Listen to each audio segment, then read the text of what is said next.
que vai nos contar uma história surreal. Bem, vamos estar fazendo a leitura da palavra do Senhor, até que o Senhor veio falando por intermédio dos louvores. Eu peço que a igreja preste bastante atenção, dê reverência à palavra do Senhor, porque nós somos conduzidos pelo Espírito Santo. Porque se fôssemos falar por nós mesmos, não sai. Mas a graça e o seu poder têm se manifestado sobre as nossas vidas. Livro de 2 Reis, capítulo 4, verso de número 8 diz: Eliseu e a Sunamita. Sucedeu também um dia que, indo Eliseu a Sunem, havia ali uma mulher importante, a qual o convidou para comer pão. E sucedeu que todas as vezes que passava ali, entrava para comer pão. E ela disse ao seu marido: Eis que eu tenho observado que este, que sempre passa por nós, é um santo homem de Deus. Façamos-lhes, pois, um pequeno quartinho junto ao muro, e ponhamos ali uma cama, uma mesa, uma cadeira e um candeeiro. Assim, vindo ele a nós, para ali se recolher. E sucedeu que um dia chegou ali, recolheu-se, pois, naquele quarto e se deitou. Então disse ao seu moço Geazi: Chama essa sunamita. E chamando ele, a pôs diante dele. Porque ele dissera: Diz-me, eis que tu nos tem tratado com todo desvelo. Que se há de fazer por ti? Que se há de fazer por ti? Aleluia. Haverá alguma coisa que queira que fale de ti para o rei, ou ao chefe dos exércitos? E disse ela: Eu habito no meu povo. Eu habito no meio do meu povo. Ora, vai bem contigo? Vai bem com teu marido? Vai bem com teu filho? E ela disse: Vai bem. Pode se sentar. Palavra muito conhecida, onde o Senhor aqui, Ele nos relata a história de uma mulher sem nome, a história de uma mulher sem idade, mas a qual o Senhor é muito rico quando a gente começa a ler e meditar e respeitar o princípio das vírgulas, dos pontos. Você começa a entender verdadeiramente o que Deus está falando. E aqui nós vamos aprender com essa mulher, irmãos. Que interessante. O sucessor agora de Elias, Eliseu, juntamente com Geazi, seu servo, eles têm o hábito, normalmente naquela época, de subir ao monte para falar com Deus, para receber de Deus. Porém o Monte Carmelo ficava após, aleluia, a Sinem, isso, Sunem, isso mesmo, a cidade a qual essa mulher morava. E é interessante que todas as vezes que ele passava pela cidade para subir ao monte, Sunamita estava do lado de fora e quem sabe ela o observava. E algo começa a despertar e chamar a atenção dessa mulher. Então ela faz um convite. A palavra de Deus fala que ela faz um convite. Quer comer pão? Quem não tem fome? Quem não tem sede? Ainda mais quando está prestes para enfrentar um monte, ainda mais quando se está prestes a oferecer, aleluia, sacrifícios ao Senhor. Quem não gosta de comer, em outras palavras? E eu em casa, então no dia de hoje, eu fui pesquisar e o Senhor, Ele falava ao meu coração: você precisa entender o significado de Sunem e o significado de Monte Carmelo, para você poder entender o que eu quero passar para a igreja.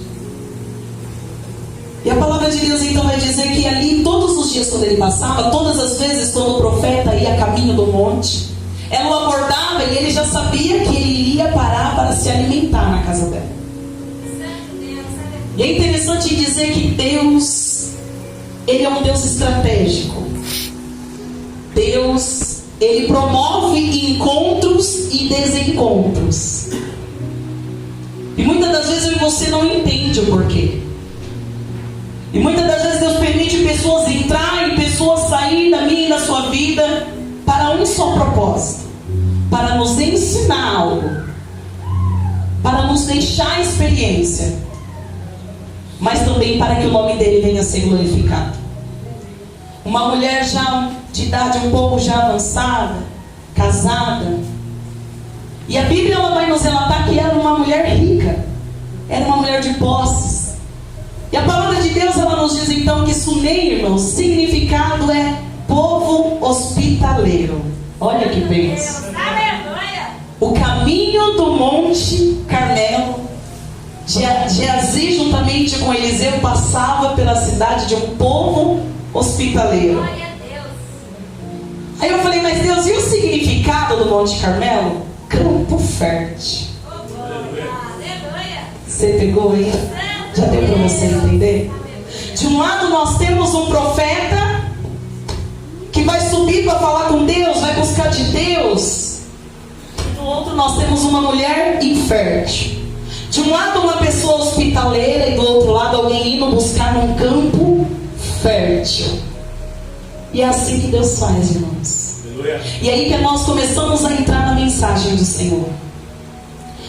O Senhor ele sabia que a caminhada do profeta era muito longa.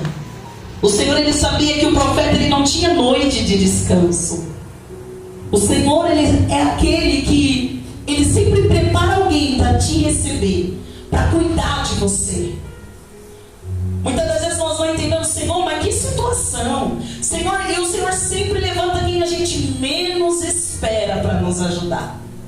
Quem não estava no nosso cronograma, com quem a gente menos conversa, com quem a gente menos faz questão. É sempre aquele que o Senhor prepara no seu caminho para te dar uma palavra, para te dar um apoio, para te ajudar, para te levantar.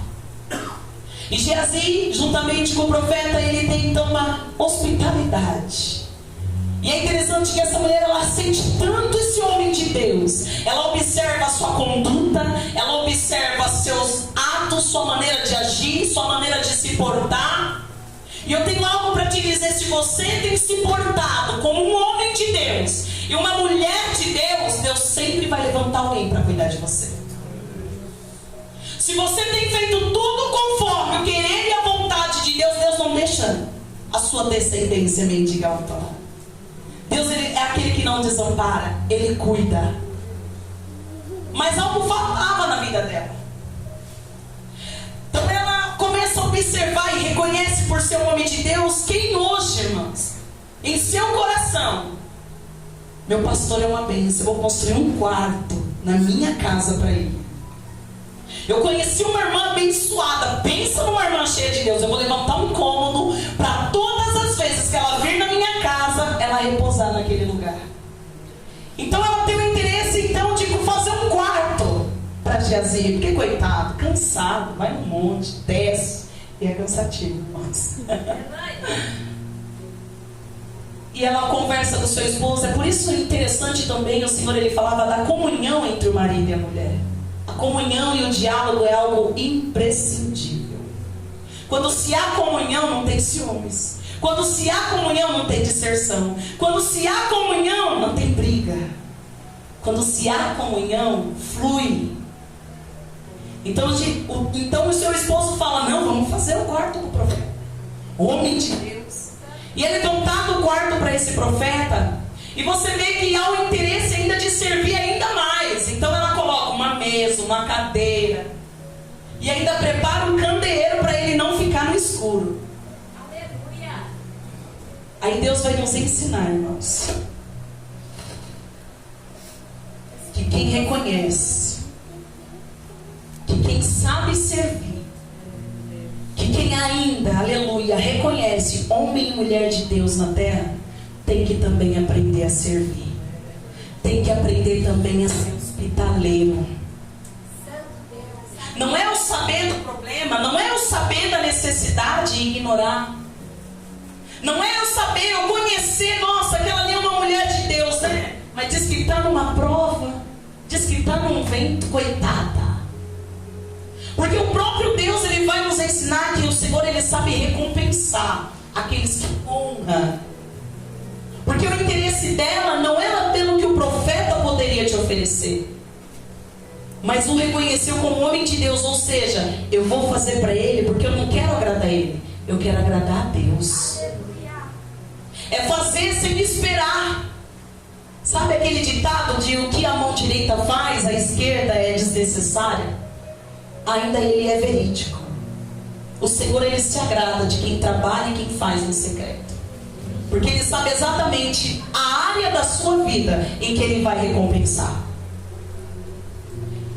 E a palavra então ela vai nos dizer que Geazi, ele também a observa.